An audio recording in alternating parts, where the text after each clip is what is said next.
Yeah. Okay.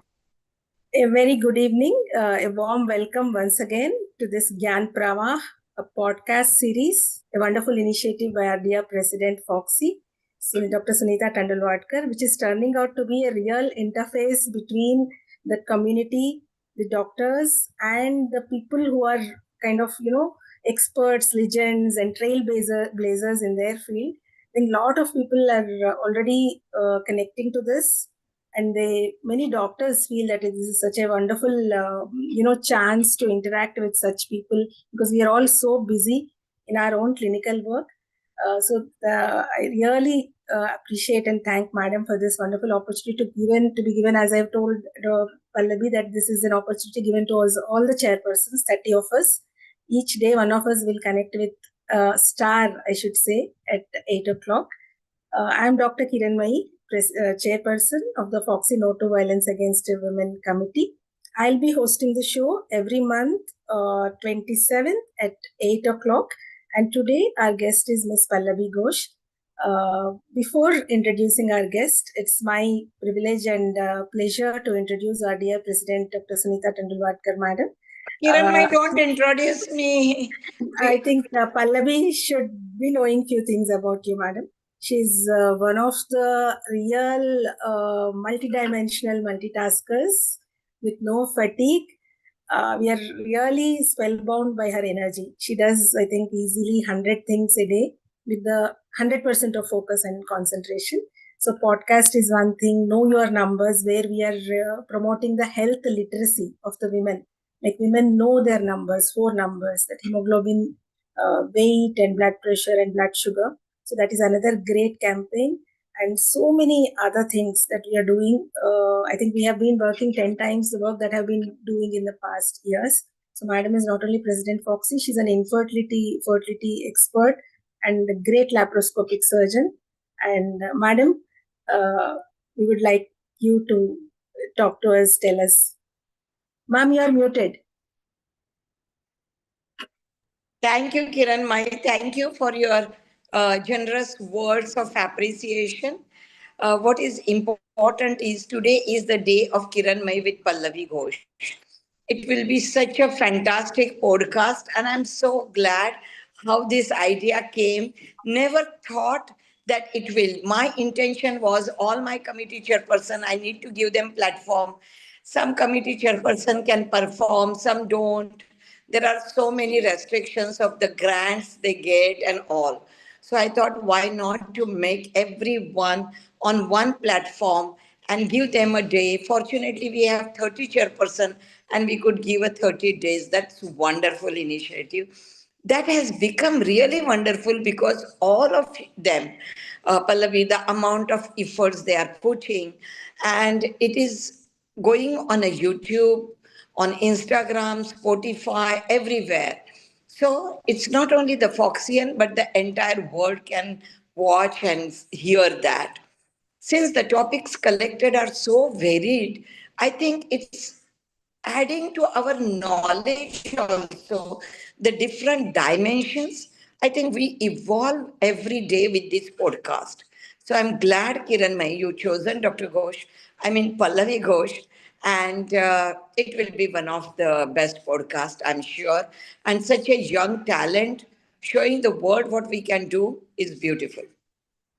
Thank you, ma'am. Now, And thank you, Pallavi. Thank you, Pallavi, for coming on a Foxy platform and sparing your valuable time. Thank you, dear. Thank you so much, Thank you, madam. Sunita ma'am, for calling me. It's our pleasure. Ma'am, Pallavi looks young, but she has, I would say, such huge amount of work that she has done.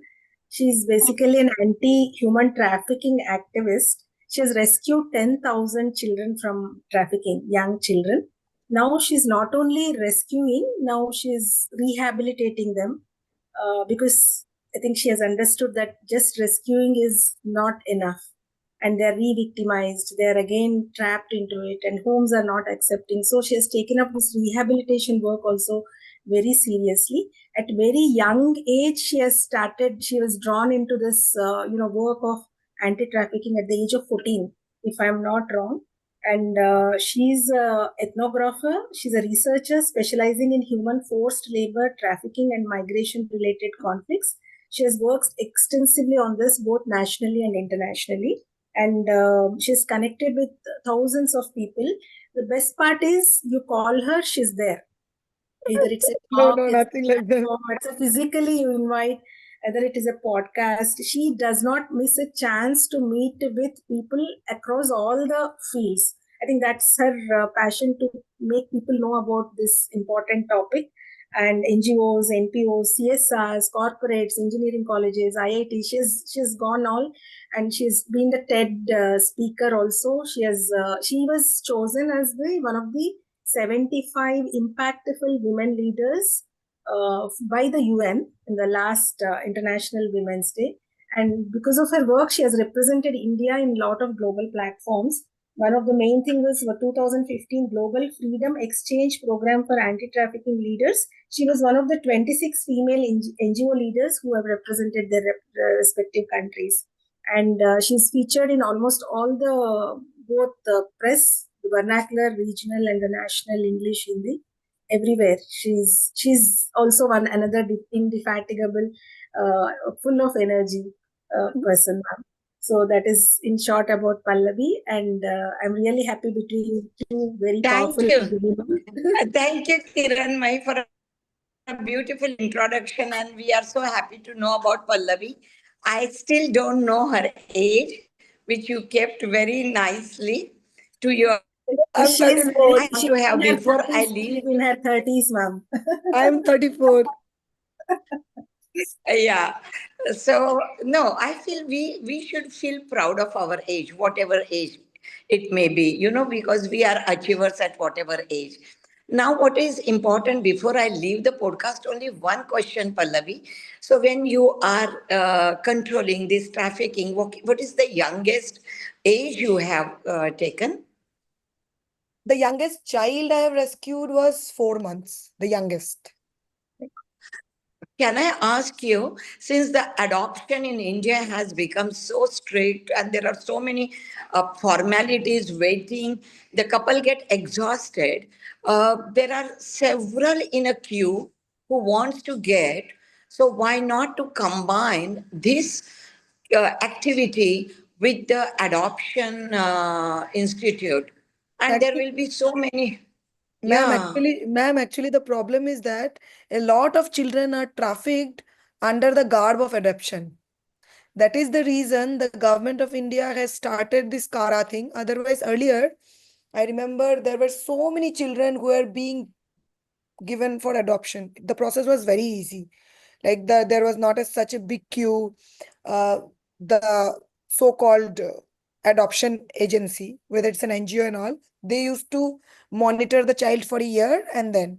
But right now, because trafficking has become such a huge cartel and a racket, that is the reason government, despite wanting to do it, they are not able to do it because you cannot imagine the number of small children. I told you, like even before children are Maybe born. Pallavi, next year I'm becoming a president of reproductive medicine and I will Okay, connect with you.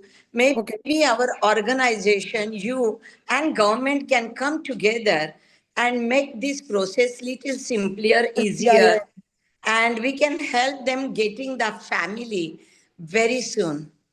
yeah. That is right, ma'am. Because there is a huge queue. I have so many people who keep asking for having children through adoption. Yeah, thank you. Anyway, I don't want to take a podcast time of Kiran Mai. Thank you, Thank and I'll you connect for with you. thank you for Thank starting you. the podcast on a wonderful, starting. Yes, Thank you, ma'am. dear. Thank you. Bye.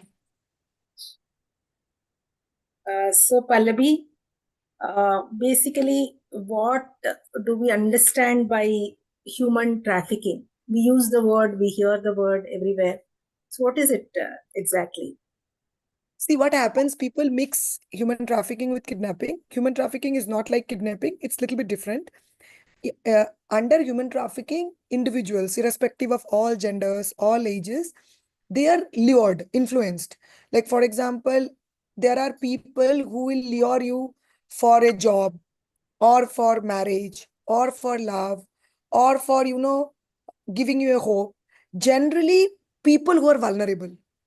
Like if I be very specific, someone from a remote northeastern part of India, like Assam, will be lured through love that, let's go to Delhi, you will have a very good life, there are jobs, there's a good life. So this is trafficking.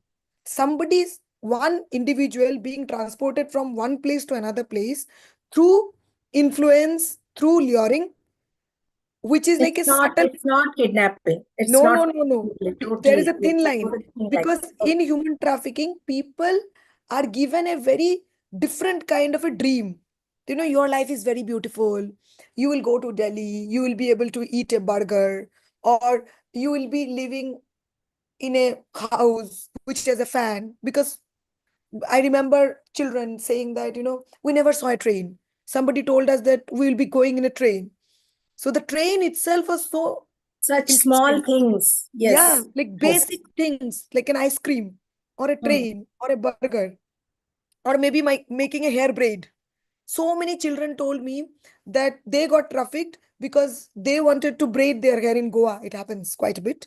And then they were like, okay, we'll braid all your hair and then come with me. So they went, the entire hair was braided, and then after that, they don't know. They forgot where they came from. So this is This is a very, very fundamental. interesting. Yeah, yeah, Hmm. yeah. So the NCRB data says around 700 girls are kidnapped and another 700 go missing, and three get trafficked every single day.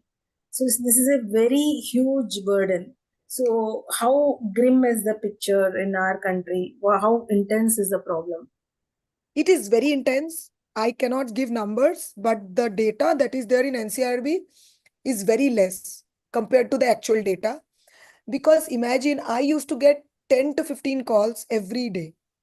Imagine an organization like us getting 10 to 15 calls every day. There are hundreds and thousands of organizations in the country. The reason is that why the data is less in NCRB is because nobody reports. People don't report. When you go to a police station, people report it as a missing case. Unless and until they understand that it is immoral traffic prevention, like a trafficking 370A and all this. Now the law has been changed with Bharatiya Nyaya, this thing. So when there is no reporting, how will the data come? And most people don't know what is trafficking. I am just coming from Assam and Tripura. You will not believe when community says that they went for work. I know they went for work, but how? A promise was made, a fake promise was made, a false dream was given. So people say that they went by their own will. So why it's trafficking? It is trafficking because So you are it's the lying to a person. tip of the iceberg, or maybe it is lot of it is underreported. So lot of it gets Yeah, underreported, not reported. yeah, Yeah, not reported. yeah. So is it only children who get affected by trafficking, or is there any age, vulnerabilities, or anyone gets trafficked? Or is it only girls who are more, or boys, gender differences, or age differences which are there? Everybody, irrespective of age, Okay. everybody, Everybody can get trafficked. anybody. The lowest Huh. I have rescued is 4 months. Huh. Highest I have rescued is 74. So everybody 70. now. So everybody I know of it. So what would be the different reasons, or types, we can say? What are the common reasons that you have seen? You have told some of the First, reasons, like first is poverty. First, hmm, you are poor, you are vulnerable, you you don't have the right to you don't have 3 square meals a day, you are unemployed, you are illiterate, you don't have an ID, you are affected by natural calamities. Anyone who is vulnerable can be trafficked. From one right now, you see the situation across the world. So many yes, people. Everybody went for work to US. And true. then so it's like list is endless. There is poverty, there is unemployment, there is migration, there is social War, conflict. Yeah, so war any or vulnerability, conflict. any vulnerability leads to trafficking. Okay, so how did you really get into, this work of anti-trafficking? How did you start this? This is a very unusual, if I can say, the profession or the work that you have taken up. What really uh, pushed or, made you passionate about this work? So I was 12. I had gone to Kolkata for the first time. It was my cousin's wedding.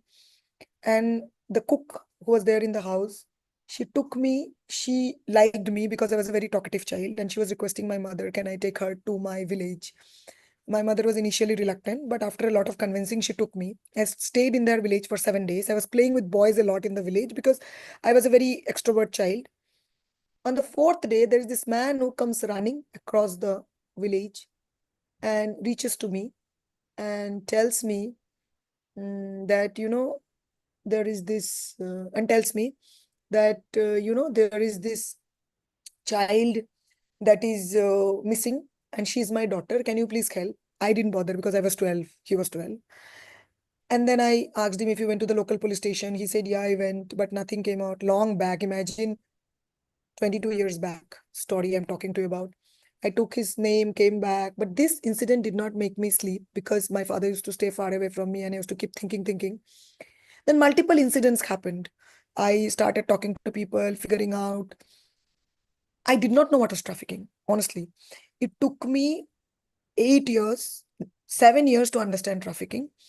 Uh, I reached to many people. Many people told me that, one person gave me a clue and told me to visit railway stations. I visited my hometown's railway station. There I saw somebody from Rajasthan who had come for work. I was surprised, somebody coming from Rajasthan to Assam for work, because people go from Assam to Delhi, Rajasthan for work. She was telling me how she was lured and brought here, but that was also not clear. The entire circle got completed when I was in Delhi University, and there was this girl who was following me for a long, long time. And then I finally could catch hold of her and asked her, why are you following me? And then after 6 months, she told me that, the language that I speak was spoken by a lot of women in our village. And I was like, that's a very common language, it's Bengali. She said, no, you don't understand. I come from remote northern Haryana. I requested her to take me to her village. She didn't. But after pulling a lot of strings, after another 6 months, I ended up going to a village where I see a group of women sitting. Everybody's head was covered. And I was like, why have you got me? And this girl was like, no, these are all Bengali women. I couldn't believe them. I told 3, 4 words in Bengali. Nobody responded. But when I said, do you like rice? A sentence. One woman said, we miss rice in Bengali and Hindi. And she told me a story. So she was just 18 that point of time. She told me a story. So I am telling you a story of 22 years back, and she was telling me a story of 4 years back. So another 26 years back story. She said that how she went to her local village fair to buy a red water ice cream, and she wanted to buy a milk ice cream. A boy observed her, gave 2 rupees. She had 50 paisa, befriended her. They fell in love. And how he told her, let's go to Delhi. Mm. So she had never seen a train. Sh- She came to like the local bus stop. 6, 7 people, different people were there. Then finally she sat in the train. He gave something to her to eat. She ate, and then she lost her consciousness. When she got down, she saw that it was a fort, which means it was old Delhi.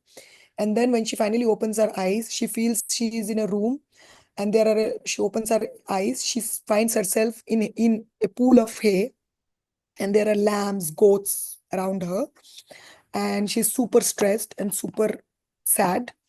And on knocking the door, a woman comes out and says that you are our daughter-in-law. And she gets to know at night that she is married to a man who is in his 50s. For 2 years she was not allowed to be involved with that man because she was just 14. But when she was 16, she was forcibly made to, consummate the marriage, and then she has 2 kids with him. And then I went back to my college. Google was just starting, and I put Haryana, Bengal, Assam, missing girls, and then I got to know, wow, this is like a web of source, transit, destination, and this was like a huge, what you call, um,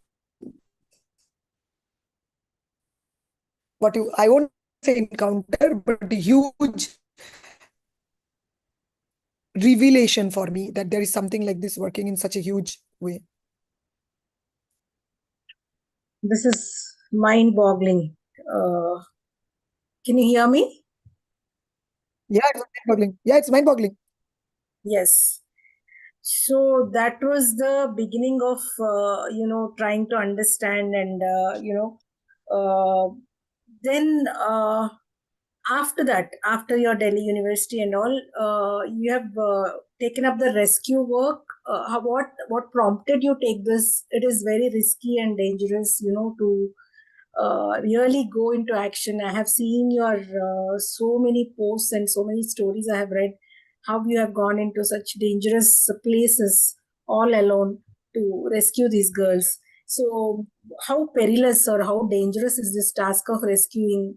Can you share your experience, maybe, as a rescuer of It is tough this trap? because it Huh. is tough because the thing is that it is very, very tough because first of all, convincing the police to go with you is one. Second is it's a big drug cartel where everybody is involved, and it is not a threat to your life, it is also a threat to their life. If the girls are not found out, if you don't find out, and if they know that whom you are searching, they might be killed and you will never Hmm. find them. So it is very, very difficult, and very, very big people are involved in it. So one has to be extremely cautious. So So you get the information, I get the maybe. information like this, Huh. like from a village, if a girl goes missing, they will go to a local NGO who contacts us and tells us that there is this girl who has gone missing. What can you do about it? What we do is that if we get the address, either we trace the last calling number from where she called or the social media. If an address is found, we verify the address through our informers, do a recce, and then we go to the local police, give a requisition letter to the local police, and the police sends a team, and with the police we go. We cannot go without the police. We are not authorized to go, how much ever good work we do. So convincing the police to go along with you also is a task. Yes, yes, absolutely. Okay. How big is your team? I mean, is it Now to this is now to I won't say it's big. I only go with police. I can't send my team, it's very risky. okay? I can't So, send my team, it's very, so very risky because the thing is that I have been followed, I have been threatened. I don't stay in the capital city now, people know me. Because see, you are fighting an organized crime where everybody's involved. Like from small people to very big shots are involved. Because this human trafficking is one of the third most uh, lucrative business. Unlike drugs and arms, where you can sell an individual, sell the products, here you can sell somebody multiple times. So, and why would nobody is able to crack the entire chain, because the one who talks to the girl, to the ones who sells the girls, to the one who keeps the girl, to the one who uses the girl or sends her to customer, nobody knows anybody. Nobody knows. So how will you break the racket? So it's very, very risky. We need to be extremely careful and cautious. So it convictions have happened. Thousands of rescues I have done. 7 convictions has happened because we can never break the racket. The girl will only say that this person is trafficked her, but it's trackless. You switch off your mobile, you break your what you call pin SIM. How will you find out? In today's age, you delete your Instagram account with social media and dark web. I am talking to you. I break my laptop and throw. How will you somebody find? Our technology is not that strong also. So then it's impossible. so out of 10,000 rescues, 7 got convicted. Yes. That's what. Yes. That's a minus, minus, Ten minus. thousand, 10,000 is. I have read this bio many times, Pallavi. Let me tell you. But whenever I read, By the way, Kiran, I never counted this. This is what a yes, number that was told. Also, let me tell you something. This number is so big because there were bulk rescues that were done. okay. Slaughterhouse rescues, factory rescues, labor brick kiln rescues. There were rescues from incense factories. garment factories, because if you just rescue in forced marriage or prostitution, maximum you can rescue is 8 to 10 in prostitution. It's impossible. You cannot rescue so much. So it is mostly placement agencies for Okay. bonded labor, child labor. So that's why the number is that much. So is the reason for trafficking always sexual abuse or sexual No. intent? What are the It's a different, why very do wrong. children get trafficked? I mean, especially They also. get trafficked for labor work. They get trafficked for bonded labor work. See, any work an old an adult does and a child does, there's a difference. An adult will ask for wage, an adult will ask for rights, an adult will ask for accommodation, food, but a child will not. You go to Chennai Shivakashi factories, you make the child work for 20 hours. If the child says anything, you'll beat the child. Will the child say anything? And children's hands are so soft. They can be made to do anything. Like for example, I stopped wearing diamonds because I saw children used to polish diamonds with their nails, and their nails were not there. Bindi factories, zari factories, every cloth that we wear, we are so proud. Garments. Yeah, we are so proud of Zara, H&M. Do we realize that who is working behind for these products? We have such great fashion designers showcasing models. Behind the scenes, it's children working. Starting from the shampoo that we, I have read about these mines. yeah, Mine, mines also. yes, Coal and mines, cosmetics. gold The mines, I think it everywhere. is the mica or some other material which is hugely used in all Kajal the factory, cosmetics. cosmetics factories, Kajal factory. I'm telling you now, from the head to the top, everything that we consume has child labor. That's why you will see now in every company they have this child labor free thing that they have Oh, decided. oh. Now, what has really, later on, I know that you have started this wonderful foundation. You are the founder director of Impact and Dialogue. So, when did you establish this? What is the work sphere of this organization? What does this organization So do? this organization was started just like that. I went for a rescue in one part of India. I can't disclose. And I went not for a rescue. I went with kids for medical examination in one of the hospitals during Corona. There were a couple of people who admitted their children were Corona positive. One day later, we got to know that most of the children died. It didn't bother me as usual. But then we got to know that they died because of Corona. In the first wave of Corona, children are immune to Corona. On digging, we got to know that under the garb of Corona positive death, these children's organs were sold out. And this was happening in, They were corona positive or they were not. They were declared Corona positive and they were declared dead, but their organs were taken out and sold off. I reached out to very big NGOs in the country and everybody was very happy to help, but we didn't have evidence. So we thought we'll lodge a PIL. We got my friends on board and then we went to meet the families, but the families went absconding, 20 families absconding. So I was told by a lot of people, why don't you start an organization? This happened in March 2020. It took me 8 months to think. And then in 2020 December, I did not know whether I should start a society, whether I should start a Section 8 company. I just started trust. You cannot imagine the next 2 years, 21, 22, 23 half. It was living hell. I got Corona 5 times myself. I got very sick working in remote India, and the work that I do is very triggering.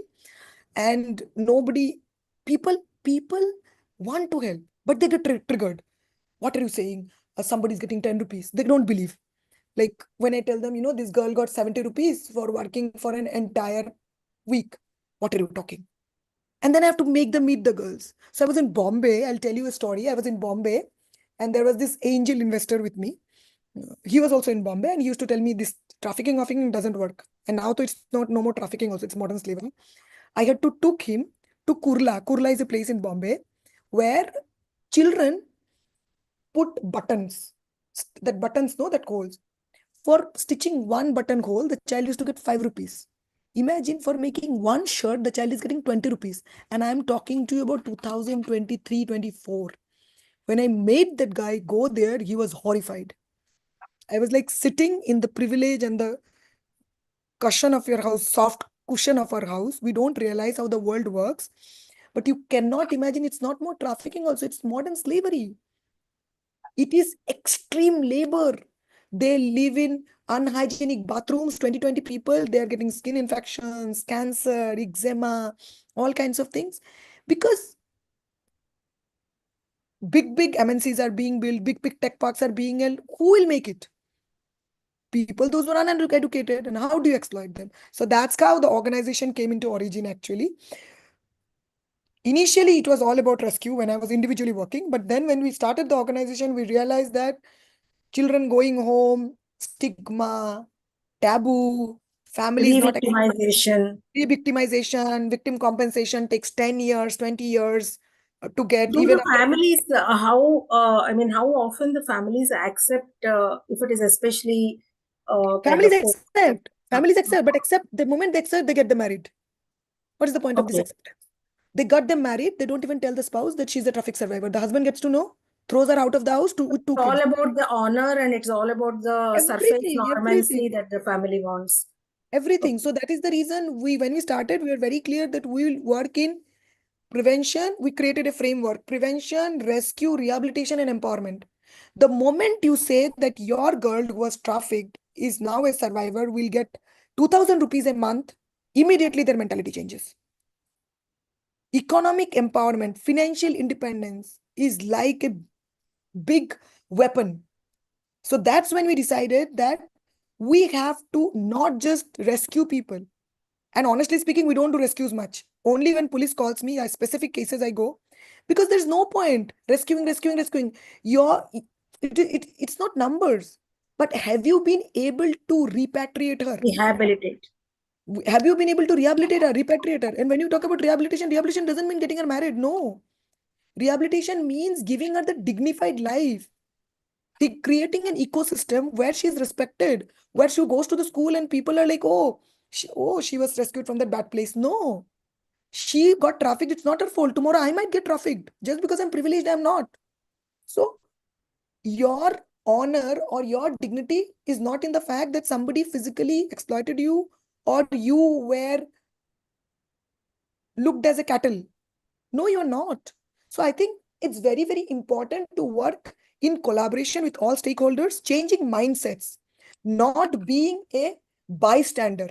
What happens in our country, the problem? People are just bystanders. I'm not telling anybody to become an activist, social worker, or a doctor or professor. You do the work that you do, but be a little bit alert. One phone call. To a child helpline. Yeah, one conversation. I'm telling you, forget about everything. Even if you hear this podcast and talk to your children, it's like a ripples. You throw a water in the river, it will create ripples of change. If every individual start normalizing conversations around trafficking, you cannot imagine how much of change it will happen. The problem is that we have Yes, children. we avoid the difficult conversations. We avoid getting triggered, and that is, I accept. And also, I really appreciate the fact that the number of events you go, the number of people you contact.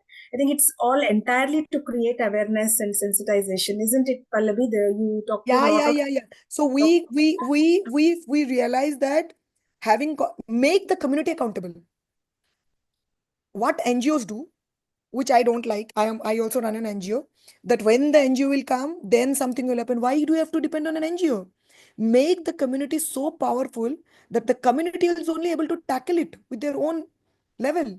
Create anti-human trafficking clubs, create village response committees. Community should ask where our children is gone. Community Yes. should ask because it's their right. And most importantly, you are talking about law enforcement. Law enforcement is there to serve the people.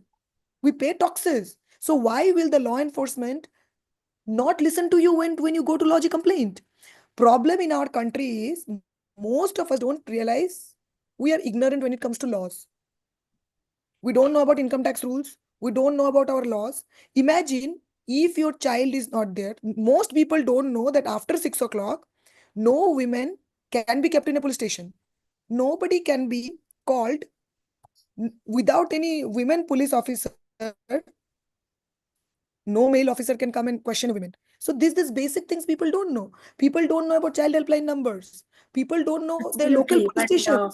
the work, especially with the No to Violence Against Women Committee and the Dhira, wherever we touched, this is one helpline which all the children, everybody, we used to make them repeat 3 or 4 numbers: 1098, 181, 900.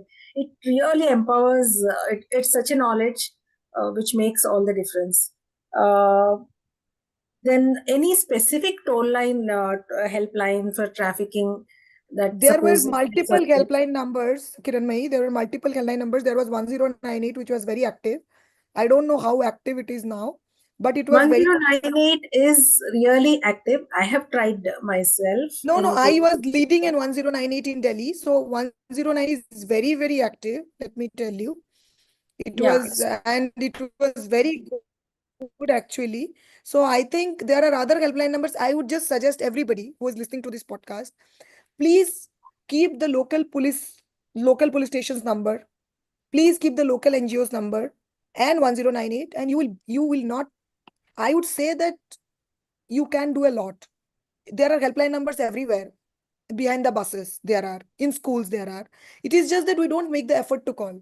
Helpline numbers are everywhere. It is not just about 1098. If you are in Telangana, if you are in Karnataka, anywhere, there are helpline numbers. Women and Child Development Ministries of every state. I think there are multiple numbers. If you want, I can share more and then you can post it. yeah. But I think that is important to make that call. Thanks, Pallavi, for this is again such a difficult task and work that you're doing. I think it's almost more than a decade, 15 years, 13 years. 13 years. And it can be very triggering, it can be traumatic. There's a lot of vicarious trauma that can happen. So how do you cope with all this? What are your support systems? And We whenever I have say, contact. We yeah, have contact with many uh, counseling, like counselors. I myself have taken a lot of PTSD counseling okay, because it is so much you of needed trauma. it. You needed Yeah. counseling And a lot. it's like human lives being sold 24 times, so a lot of challenge. So I think it's very important. All kinds of healing happens, but psychological healing doesn't happen. So a lot of focus should be given on post-traumatic stress disorder, basic counseling, uh, like there are different therapies. I think we have contacts with people and we connect them, and then it's their choice. We just connect them. We tell No, them no, very I'm clearly. basically asking about yourself. How do you heal No, so yourself? I do a lot of counseling. Myself, I take counseling every year during the month of August, September. I have this huge, complete, like out, zone out. But now I have started overcoming it. And then I had this when I was in my 20s. I had this big thing that I would stop this trafficking and all this thing. But now I've come to the ground and I realize I can't do Yes, everything. I everything. can't stop it, but I can prevent it, and I will do whatever is in my capacity. At the same time, to everybody listening to this podcast, please know you have to keep yourself safe. Only then you can keep others safe. Others We say. can't go on this fighting zone that, I want to save the world. I know all of us want to. But if you're not able to save yourself, how will you save the world? So understand the limitations, understand, Limitation. and then Absolutely. you see what you can do. All of us can do. It doesn't, just because I have rescued people, I rescue people, doesn't mean that you also have to. You might be just helping your house help's daughter with education. That's also an help. I think this comparison is a big problem.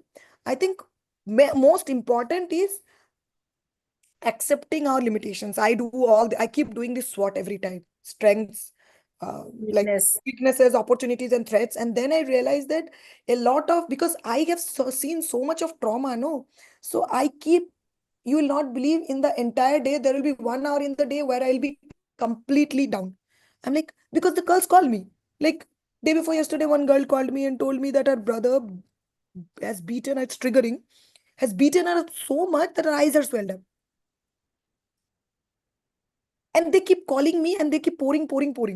Finally, I had a meeting with them yesterday and I told them, you can't keep pouring to me. You also have to understand that I also have the bandwidth, because for them, they still think me to the person who had rescued them, the first Yeah. responder, the first line of contact, which is good. I'm always there for them. But at some point of time, when they heal, they also have to see that they don't pass on their trauma. Maximum people, we want everyone to hear our trauma, listen to us. But we also have to understand whether the person who is listening to our trauma, whether that person is in that bandwidth to listen to the trauma.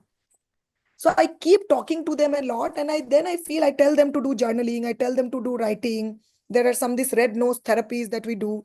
We did a very good workshop with kids where when we told them to tell the colors that come to their mind, they said a white or a black, which meant that they had never seen colors in their life because they saw their mothers being, with customers and all. Then we realized that how dark their world is.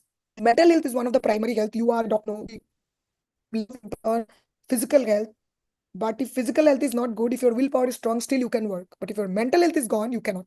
So I think that way I also take a lot of help. And I'm not shy to say that mental health counseling is something that I take regularly, like in every few months. Absolutely wonderful inputs these are for us also, because as doctors also we keep seeing so many things. I mean, getting emotionally disturbed and triggered and traumatized, and not able to help others. So this is wonderful inputs that you have given regarding the healing, the counseling, and the therapy that you need to take if you are handling such a thing. Now, what is currently, what is it that you're doing innovatively, or what is it that you are exploring right now? What is the future direction that you have shared Two, with three me? things that we are exploring. One is everybody wants to work with young survivors. Nobody wants to work with middle-aged survivors, which is a problem. It is not some competition or a game that you will only work with young survivors. No, survivors are survivors. Everybody wants to work with survivors. Nobody wants to work with at-risk communities. We realized when you will get a scar, then when you only will put medicine. Why not we work when there is no scar? That is one primary layer of our work that we do, not just work with survivors, but with At at-risk risk. communities. I mean, prevention, nobody is really, it's not a Yeah, glamour, it's not a high focus yeah, thing. that's one thing. Second is we are creating a movement where we are doing this visual awareness and creating kind of a movement with every individual who can be accountable and made responsible, not just NGOs, not just doctors and law enforcement, but people like lawmakers, policymakers, engineers, uh, uh, tech, techies, everybody. Students from IIT, IIMs is the second thing working on, making young women and girls entrepreneurs, trying to see. So we give them consent, their choice. So we are not like, you'll do this, you'll do that. No. Whatever you want to do, you do. We will give you the platform. And we are there to assist and support. We never say that it is our survivor. Nobody is our survivor. They are individuals. They are citizens by themselves. हमारी लड़की, a lot of people use हमारी लड़की, कोई हमारी लड़की नहीं है. They are adults. They have their own right. They have to choose what they can do. So I think it's very important to respect the person. It is the cause that you are working for. Most people forget the cause. Most Cause. people start an organization with a cause in mind, and then it's all about the organization. No, it is the cause. And everybody should work in collaboration. That's very important. Just because I have an office in Delhi, I don't need to have an office in every part of the country. No. If somebody is doing good work in Punjab, if somebody is doing work in Assam, let's collaborate and work. See, it's a joint call to action. We So can't. the people become bigger than the Yeah, cause. yeah, yeah. That's the problem. So no, the cause is important. Organizations become bigger than the cause. That's the Of problem. course, that's something really beautiful that you have brought in. So, Pallavi, I think we can go on and on with this conversation, but I think, as usual, you've been really scintillating, and if that is the word I should use, uh, people, when they listen to you, they get really influenced I try in to a be as good raw and way. honest as possible. That's why. No. They are. I have seen it. I've seen it myself, and all my colleagues and friends who have listened to you. So thank you for sparing your time. I know it is you're very busy, but also I know that you never lose an opportunity to talk to people, whoever they are, whatever time it is. So the spreading awareness and the way you go on, it is amazing that how much it occupies your life, how much you have really given to the cause. Though you talk of so many other things that about our limitations and all. But I see that it's a primary focus of your area. You have received so many awards, appreciations, recognition. Of course, as you said, again, you're very clear-minded at such a young age that it is not the end of all. It is the cause. So thank you so much. This brings us to the end of our 45 minutes, 50 minutes of podcast. And on behalf of Foxy and on behalf of No to Violence Against Women Committee, I really, really thank you and looking forward to further Conversations. Thank you conversations, so much. collaborations and participation. And we have already collaborated before, and I really look forward to, joining your cause. Or Before I end, I just have to tell one thing. So Dr. Kiranmai is one of, it's not flattery just because she's sitting in front of me. She's one of the, because I have spent hours and hours in hospitals, because that is the first place you have to go after rescuing a person, especially in a government hospital. So I think you are one of the most sensitive doctors who is so much driven to social issues, who knows so much of like information about trafficking, which is very good to see, because doctors are very knowledgeable people. They have so much of knowledge about their field, whether it's ophthalmology or ENT or anything. But somebody is a doctor who knows about social issues and who understands, especially violence against women and trafficking. And when you take the victim or the so-called accused to the doctor, their way of dealing is very different. So I think I have so much of gratitude and gratefulness to you for being such a like sensitive, and especially to Foxy. I have been to Foxy's yes, event. Foxy has this committee, Yeah, so it has been so specific sensitive. committee. Yes. Yeah, so Dr. Sunita, Dr. Basav, everybody I Dr. met. Shanta has been Yeah. very proactive here. Everybody now, So thank you to the entire Foxy team, and looking forward to talking again.